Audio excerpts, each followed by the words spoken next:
And welcome back to Lycan Studios. Hopefully you guys are having a fantastic day. So I do have to apologize real quick if there are some typos. I've been trying to blow through these. I've been working for the last couple days and just been super tired and all that stuff. But anyways, be sure to check out the Twitter and the Patreon and everything down in the links below. But yeah, let's jump into episode 5. So the episode begins with Melisandre, Kinvara, and Varys traveling by land.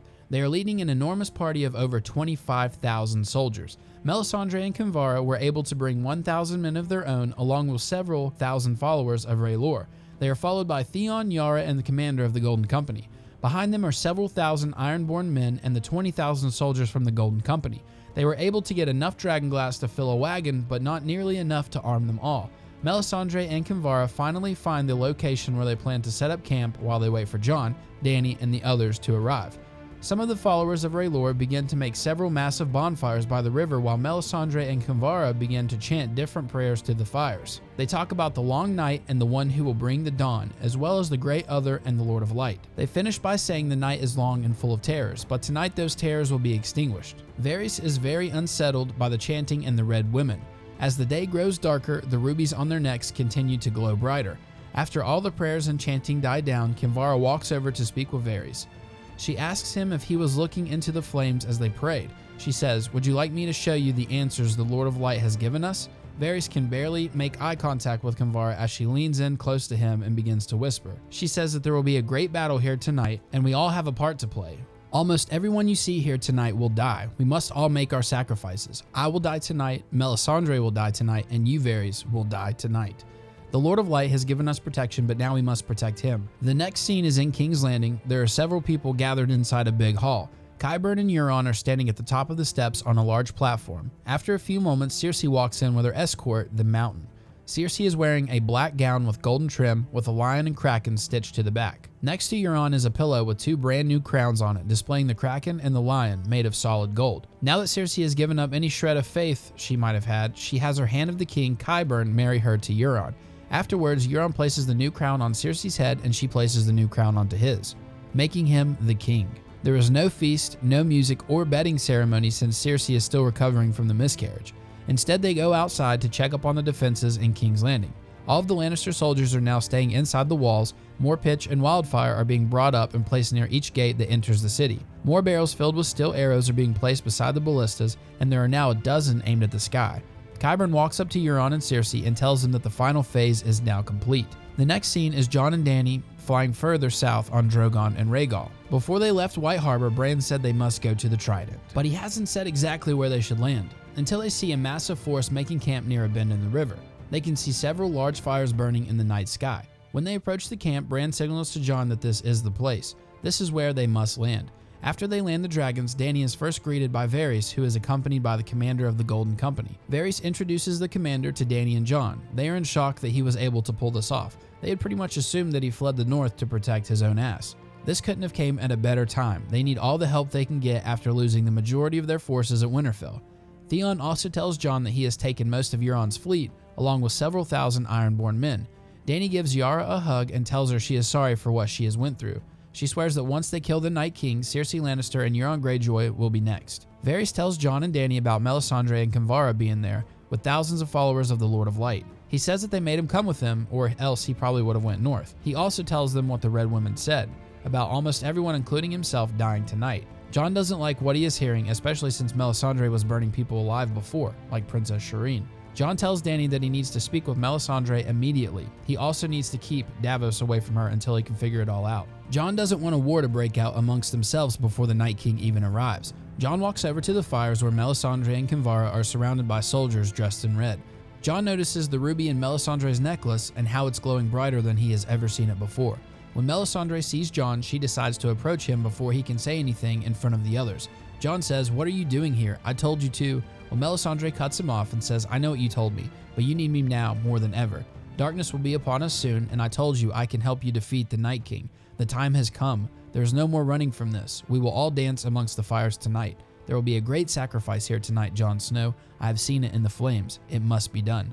She also says, "Do you know what the Night King wants? Do you know why he is coming here tonight?" The fires behind the Red Women start to burn hotter and brighter. The ruby on her neck begins to shine even brighter. She says the Night King is coming for his replacement. The one who was chosen is amongst us now. He will not stop until he gets what he has come for." Melisandre begins to raise her voice. "We must give his replacement to the fire, Jon Snow.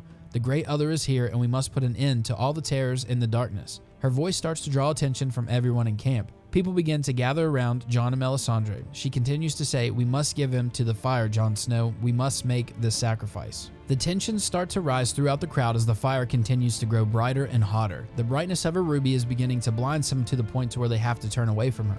Davos tells Jon that Melisandre should not be here. She is evil, along with everyone chanting with her. All of a sudden, Melisandre quits speaking and the chanting stops. The 25,000 people gathered near the fires are completely silent. She has noticed something in the crowd of people, but no one is sure who she is looking at. She sticks out her arm and points at Gilly and little Sam. When Davos realizes what she is insinuating, he pulls Arya's dagger right off her hip and lunges towards Melisandre. Jon struggles to hold him back. Davos is screaming. He says Melisandre has already burned one child alive. He will not sit back and let her do it again. Melisandre says that this is the only way. You must bring me that child. The Lord of Light has shown me a great sacrifice in the flames, and I am his instrument. Arya pulls out Needle. She is prepared to kill Melisandre herself. Gendry has his hammer in his hand as well. They will not allow Melisandre to take little Sam. Then Bran moves himself closer to the fire and speaks. He says that Melisandre is right. There will be a great sacrifice tonight. I have seen the child surrounded by fires in my vision. He turns and looks at Gilly and says, "Your son is meant to be an offering to the Night King, the final offering." He moves close to Gilly and says that he has seen all of this in his visions. Her son is more special than she even realizes. Craster's sons were offerings to the Night King. They became the Night King's personal Kingsguard, but little Sam was meant for more than that. He was the 100th offering and was going to become the next Night King. The Night King needs newborns as his instruments, and they all have to come from a special bloodline. Gilly's father and son have the blood of the dragon. Craster's father wasn't an ordinary man of the Night's Watch. He had the blood of the Targaryens. Bran then turns to Melisandre and Jon. He says that there will be a great sacrifice here tonight, but it won't be little Sam. It will be you, Melisandre. You are the lady in red that I have seen on the battlefield. As Bran is saying this, clouds start to move in above them. Jon notices and knows what this means. The Night King is bringing the storm. Jon yells for everyone to arm themselves. Bran says, "Jon, I have told you that there is power in you that needs embraced. I need you to trust me. You must kill Melisandre if you wish to stop the Night King. You must bring the dawn." The fires continue to get brighter, and Melisandre's ruby is starting to have steam rise off of it. Davos says she killed Princess Shireen, and she was going to kill Gilly's son. Gendry starts yelling that she was going to kill him as well. The storm above is growing larger and larger, and snow is starting to fall into the fires. Kinvara begins chanting to the Lord of Light. She says that they will make the sacrifices he needs. Bran, Davos, Gendry, and Arya are telling Jon to kill Melisandre. Finally, Melisandre drops to her knees. As soon as they hit the ground, Viserion's scream echoes across the battlefield. The Night King is here. Sam walks over to Jon and pulls out his family's ancestral sword. Sam says, "Melisandre wanted to murder my son. I want you to use my sword. Use Heartsbane and plunge this into her evil heart. Hurry, you don't have much time." Without hesitating, Jon grabs the sword and plunges it deep into her chest. Smoke begins to roll out from her nose and mouth. The ruby on her neck glows so bright that it bursts into a red liquid that completely covers the sword, turning it into the red sword of heroes. When Jon pulls the sword out, it begins to glow red. Everyone begins to run into position. Thousands of men are scrambling to arm themselves. Dany mounts Drogon as Jon pulls out Longclaw and tosses it to Jorah without saying a word. Jorah, Jaime, Bronn, the Hound, Arya, Gendry, Beric, Brienne, and the others all have their weapons drawn. They begin to see thousands of blue eyes through the mist. Wolves begin to howl in the distance. It causes Arya to turn her head to see if she can tell where it's coming from. Jon mounts Rhaegal with the glowing red sword in his hand. The Night King breaks through the storm, flying faster than anyone has ever seen. Viserion swoops over the Golden Company and torches hundreds of men in one pass. Dany and Jon immediately take to the sky. Jon tells Dany to take out the Night King's army while he goes after the Night King himself. The night sky begins to light up with bright colors of blue and red. Thousands are dying with each pass of the dragons. There are 24 White Walkers leading the army. Half of them are armed with ice spears, as are 2 of the giants. Jorah, Jaime, Bronn, Beric, the Hound, Arya, Gendry, and Brienne all head for the White Walkers. There will be an epic battle where 7 main characters fight close to a dozen White Walkers at the same time. Gendry smashes one right in the face with his warhammer. Arya stabs one in the side of the neck with her dagger. Jorah kills one while saving Brienne after she falls from the wound piercing her leg. Jaime gets disarmed by one of the White Walkers and his sword falls to the ground. Bronn picks it up and kills the White Walker for Jaime. He smiles and tosses him back his sword. Bronn says, "If you drop the bloody thing again, I will take it with me." Every time a White Walker dies, hundreds of Whites fall to the ground. The commander of the Golden Company has one ballista in the back of camp. He takes a long piece of dragon glass and fires it at one of the giants. It hits the giant right in the chest and it falls. He tries to hit Viserion, but Viserion is moving way too fast for a clear shot. At some point during the battle, Jorah sees a White Walker taking aim at Drogon with an ice spear. He charges the White Walker and disarms him, but he gets swarmed by whites. Jaime kills the White Walker by shoving his sword through its back. Beric uses himself as a shield as another White Walker tries to kill the Hound. Dany burns both of the remaining giants and torches thousands of whites. The whole encampment is being swarmed by whites at this point. It forces the group to fall back. Jon takes aim at Viserion and Rhaegal lets loose his flame, but it doesn't seem to have any effect. One of the White Walkers hits Rhaegal with an ice spear, causing him to spiral out of control. The injury forces Rhaegal to land and Jon has to continue on foot with the glowing sword in his hand. Everyone realizes that the main threat is Viserion and he needs to be taken out. The group begins to fall back even further to the ballistas. They are all taking shots at him but continue to miss. Finally, Bronn hits Viserion with dragon glass, but it doesn't penetrate the dragon. He hits him several more times to no avail. Arya tosses Bronn her dagger to use as a projectile. It's small enough to slide down the ballista and fire. Bronn takes aim and launches the dagger. It hits Viserion right in the center of his chest. Viserion lets out a scream as he falls like a rock from the sky. The dragon slams into the ground and the Night King rolls off of him and into the snow. The Night King stands up and pulls a curved ice sword that was strapped to his back out. The Night King looks at Viserion and the dragon's eyes are closed. Jon can see Dany coming back around on Drogon. He waves his glowing sword in the air and signals for Dany to land. Jon wants to challenge the Night King to a 1 versus 1, because this is Call of Duty or something. Every man in white comes to a standstill on the battlefield with all eyes on Jon and the Night King. They walk towards each other until there is only a few feet between them. The Night King is holding his ice sword. Jon is holding the red sword of heroes. After a few moments, the battle begins. They are just a few feet away from each other and they are both moving around trying to size up the other before they commit and possibly expose themselves. Jon takes a swing at the Night King's head, but he moves faster and is more agile than the White Walkers. Jon missed by several feet. The Night King counters and Jon almost loses his footing but manages to recover. The ice sword cuts through his fur and leather. The Night King swings again and hits his mark, the ice sword cutting and burning through his sword hand. He has to hold the sword in his other hand now. Jon grips the handle hard and swings it like a snap of a whip. The Night King puts his sword up to block the shot, but the red sword cuts right through the ice and into the Night King. As the sword comes out the other side, the Night King shatters into 1,000 pieces and his army explodes simultaneously. Wolves in the distance are heard howling once again, and Jon's red sword is now steaming with water dripping off of it. Everyone that was watching lets out a sigh of relief. The snow stops falling and the clouds begin to break apart. The red glow of the sword begins to dim and Dany can feel the movement of her baby inside her. Jon walks over to embrace Dany in front of everyone and then embraces his family. As light begins to appear through the clouds, they all start to walk across the battlefield. It's nothing but death and devastation all around.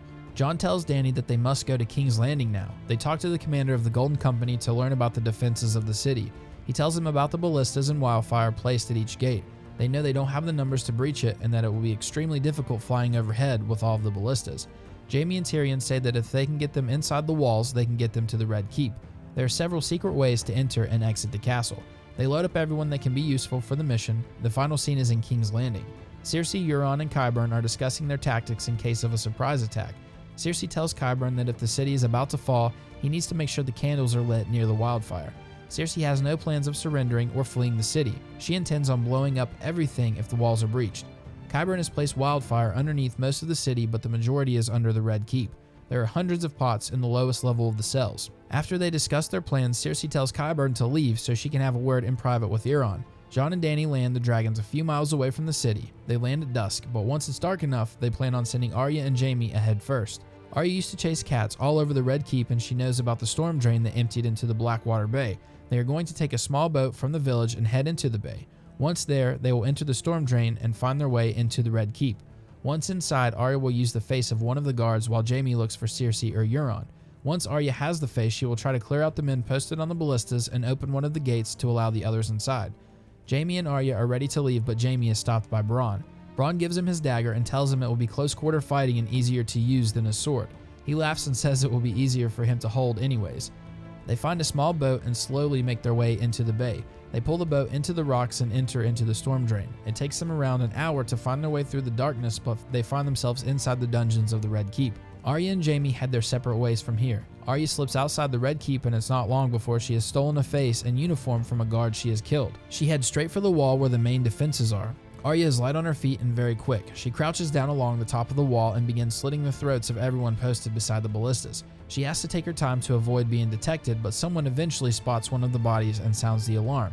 This is Jon and Dany's signal to initiate Plan B. Storm the walls with the dragons. Dan and Johnny know to try and burn the ballistas first and then open a section of the wall so the forces can enter. They fly right over the top of the Red Keep and begin to torch the inner city ballistas. Jaime can hear this inside and knows he must act fast. The Lannister men end up firing a few shots from the ballistas, but it's hard to hit a dragon moving at night. Arya drops them before they can manage to hit Drogon or Rhaegal. Jon and Dany torch a portion of the inner city wall and it crumbles into a pile of rubble.